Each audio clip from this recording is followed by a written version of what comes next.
नमस्कार दर्शक बंधु आयुष्मान योजना केते वर्ष पर्यंत पाइबे मागणा चिकित्सा तो केते रही बयस सीमा चलतु यही भिडियो में आपको कहीदेवी।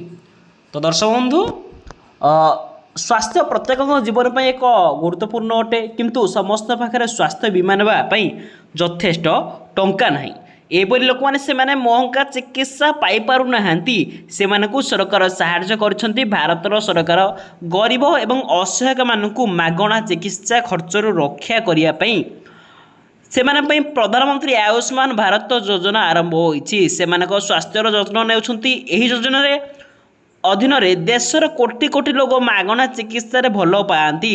प्रधानमंत्री आयुष्मान योजना अधीन जहाँकि हिताधिकारी आयुष्मान कार्ड प्रदान कर देखे आयुष्मान योजना रे तालिकाभुक्त कौन से सरकारी एवं बेसरकारी हॉस्पिटल रे 5 लाख टंका मागणा चिकित्सा पाई परिबो। प्रधानमंत्री आयुष्मान भारत योजना पर किसी योग्यता स्थिर होना केवल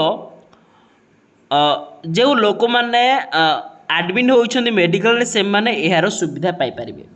तो दर्शक बंधु जहाँकि 5 लाख टंका पर्यटन मागणा चिकित्सा पाइपर प्रधानमंत्री आयुष्मान भारत योजना ता सहित वयस्क व्यक्ति संपर्क किसी कहुए ना अर्थात जदि आपणकर मनरे प्रश्न आसूँ तेज मुझे कहीदे खोजे प्रधानमंत्री आयुष्मान योजना अधीन कौन बयस सीमा स्थिर कराना यही योजना समस्त लोकों प्रযোज्य 70 वर्ष कि अधिक बयस लोकों भारत सरकार आयुष्मान बंधन कार्ड योजना आरंभ कर। दर्शक बंधु आपण जदि आरंभ करने चाहते यही योजनाटी तो आपण पाइपर। दर्शक बंधु आमको निहाती कमेंट कर जनातु आपण यही योजना लाभ उठाइବାକୁ चाहते कि ना सहित आप केउं जिलार आमर भिडियो देखुं निहाती कमेंट कर जनातु। धन्यवाद।